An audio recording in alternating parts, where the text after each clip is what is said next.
They told themselves it was just a work trip. That was the official reason. A team retreat in Vermont organized by their Boston marketing firm to improve communication and trust. 2 days away from emails, deadlines, and office tension. Personal, nothing complicated. At least, that was the plan. Emma Lawson sat by the van window as the city faded behind them. She had moved to Boston less than a year ago, hoping for a clean start after a painful breakup in Chicago. She told herself she would focus on her career this time. No office crushes. No emotional risks. Just steady progress. She liked structure. She liked knowing where she stood. Feelings had a way of making things messy. Across the aisle sat Ryan Carter. Reliable, always the steady one in meetings.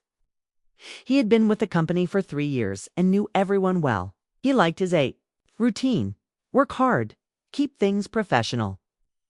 Go home to a quiet apartment and a simple life. He wasn't looking for anything new, especially not something that could blur lines at work, but he kept noticing Emma. Not in an obvious way. Not in a way that would make others talk. He just noticed small things.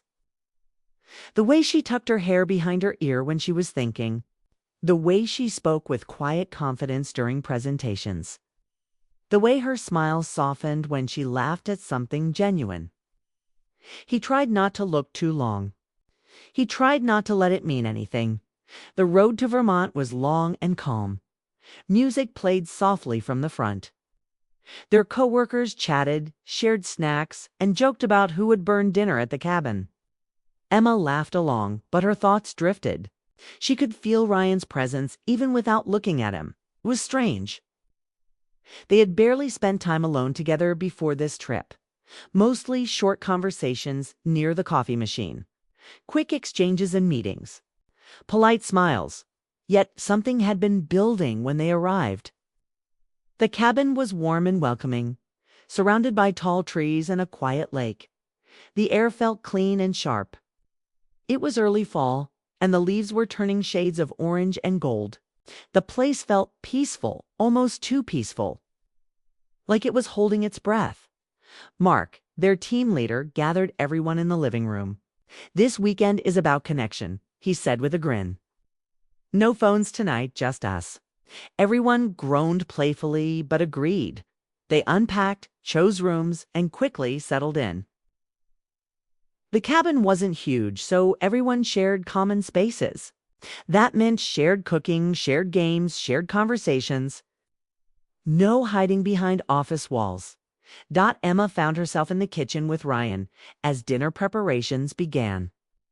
She stood at the counter chopping vegetables, focused on keeping her hands busy.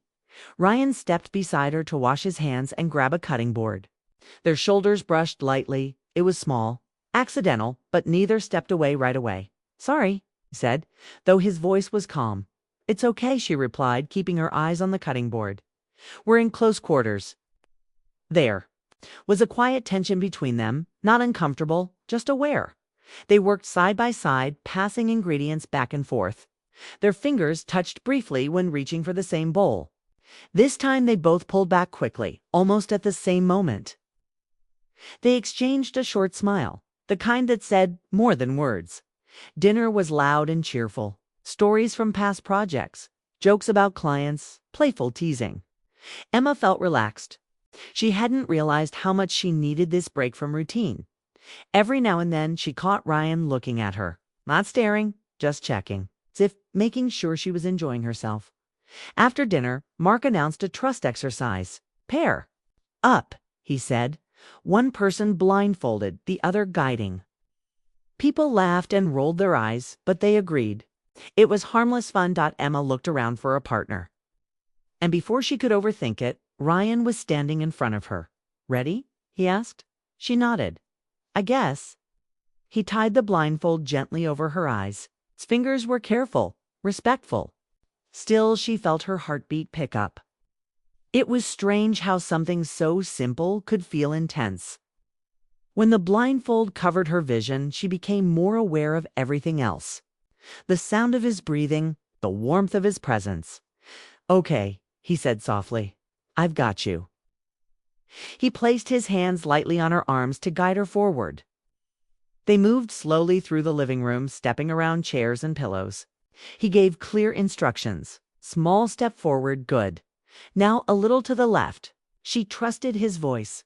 It was steady, reassuring. At one point, her foot caught on the edge of a pillow and she lost her balance for a second. His hands moved quickly to her waist to steady her. The touch lasted only a moment, just long enough to keep her from falling. But in that second, something shifted. It wasn't inappropriate. It wasn't dramatic. It was simply two people realizing they were more aware of each other than they had allowed themselves to be. When the exercise ended, Kay removed the blindfold. Slowly. Their faces were close. Close enough that she could see the small crease near his eyes when he smiled. Close enough that stepping back felt intentional. Someone called their names from across the room, breaking the moment. They separated immediately, returning to group conversation, laughing, acting normal later. As the night grew quieter, people drifted toward their rooms. The cabin settled into soft silence. Kayma found herself unable to sleep. Her thoughts were loud. Kay? She slipped on a sweater and stepped outside onto the porch. The lake reflected the moonlight, calm and silver. The air was cool against her skin. She wrapped her arms around herself, breathing slowly. The door opened behind her. "Couldn't sleep?" Ryan asked. She didn't turn right away. "Too much on my mind?" He stepped beside her, leaning against the railing. It's not too close, not too far. The space between them felt charged with unspoken words. "This weekend," he began carefully, "it's just about the team. I don't want things to get complicated." She let out a soft breath. "They already feel a little complicated." He looked at her then, really looked at her. Not as a coworker, not as a teammate. As a woman standing beside him under a quiet sky, their hands rested on the railing, only inches apart. The wind brushed past them, cool and steady. Without fully thinking, his fingers shifted slightly closer. Her hand didn't move away. Their fingertips touched lightly. It could have been accidental. They both knew it. WASN, single quotes. No dramatic confession followed. No bold move. Just silence. Honest. And full. The cabin door creaked open again. And they both stepped apart quickly as another coworker stepped onto the porch for a moment before heading back inside. The spell broke, but the feeling remained. When Emma returned to her room, she lay awake staring at the ceiling. She had promised herself she wouldn't let work and feelings mix. She had built careful walls after her last heartbreak. Yet tonight, one simple touch had made those walls feel thin. Dot in his room down the hall. Ryan stared at the dark ceiling as well. He wasn't reckless. He valued his job. He respected boundaries, but he couldn't ignore the truth anymore. He felt wasn't just attraction, it was connection. Quiet, steady, growing. They had called it crew bonding. But somewhere between the blindfold and the moonlit porch, it had become something more. And neither of them knew what Monday would bring. Morning came quickly, bright and clear over the quiet Vermont lake. Sunlight poured through the cabin windows, and the smell of fresh coffee filled the air. Emma woke after only a few hours of sleep. Her mind had not rested. Every time she closed her eyes, she felt again the light touch of Ryan's fingers against hers on the porch. She sat up, took a deep breath, and reminded herself why she had come on this trip. It was work. It had to stay work. In the kitchen, the team gathered in comfortable clothes, laughing about who had snored and who had stolen the extra blanket. Ryan stood near the counter pouring coffee. For a second, their eyes met. No smile, no signal, just awareness. Then, both looked away. Breakfast was quick. Mark announced the day's plan: kayaking on the lake in the morning, hiking in the afternoon. "Let's build trust," he said cheerfully.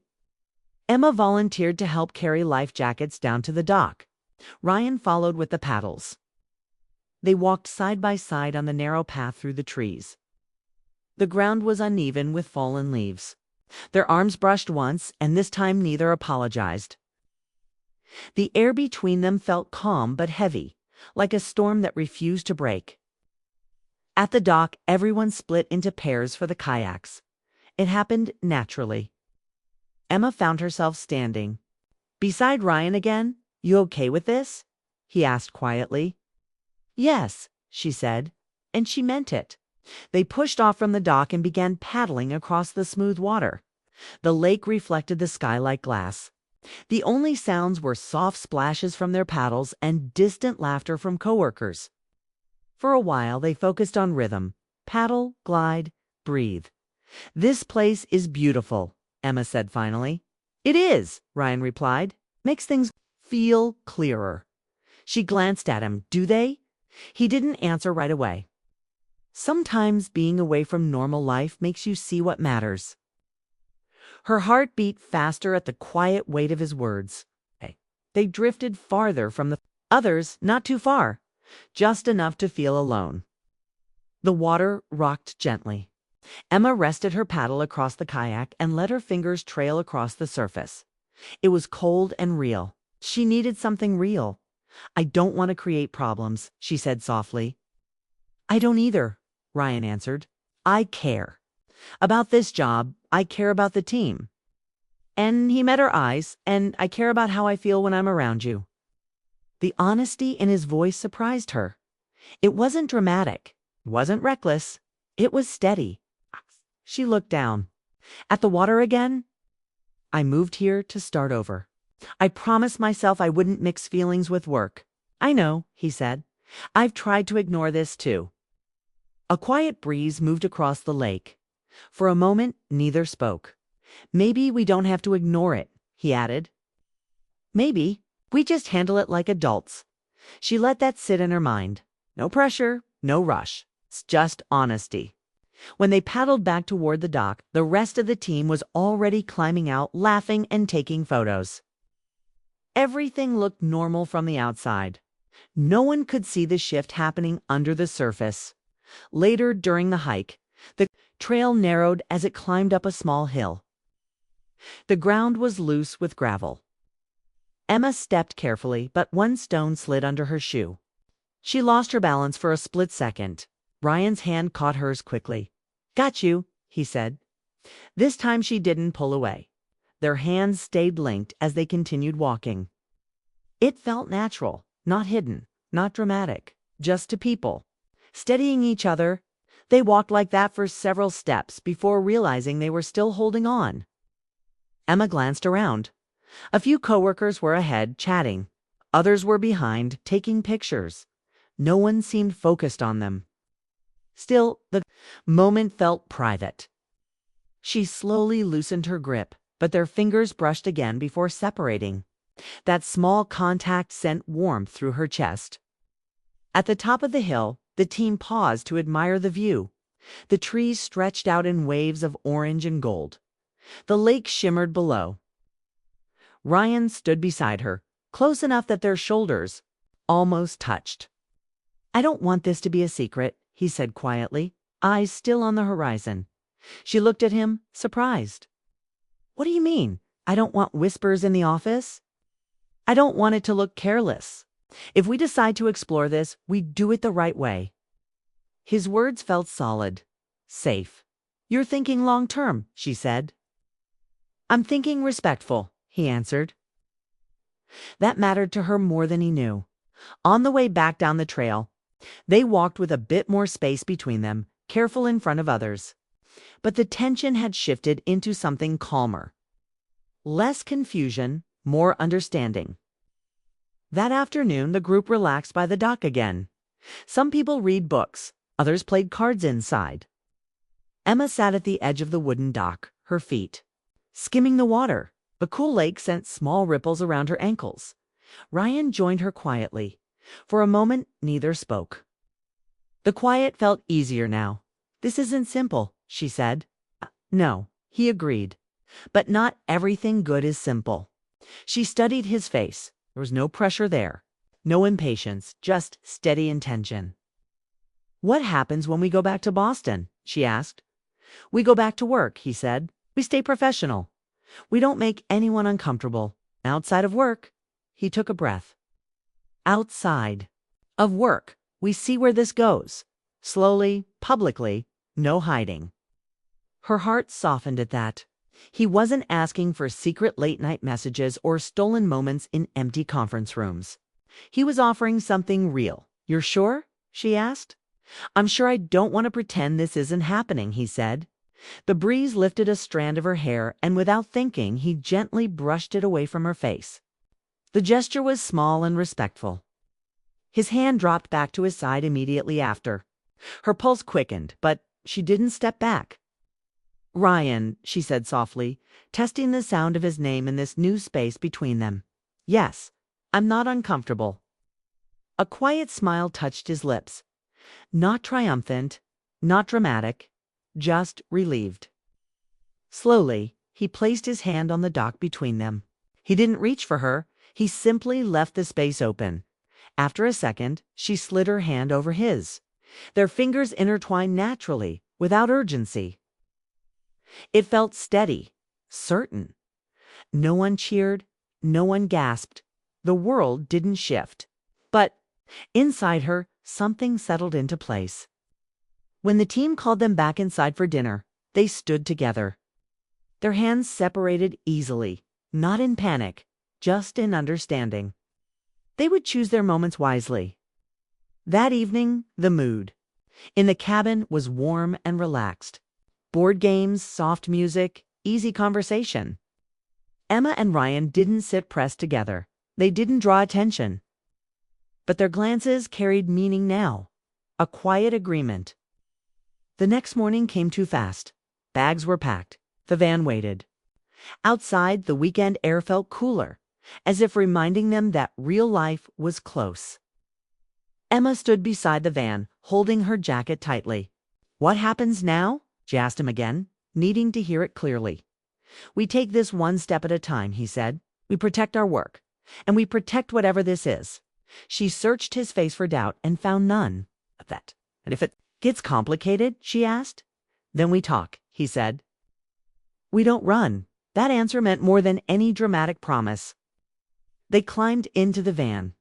Coworkers chatted about upcoming deadlines and Monday meetings. Normal life was already returning. As the van pulled away from the cabin, Emma felt Ryan's hand rest gently beside hers on the seat between them, not hidden under a jacket. Dramatic.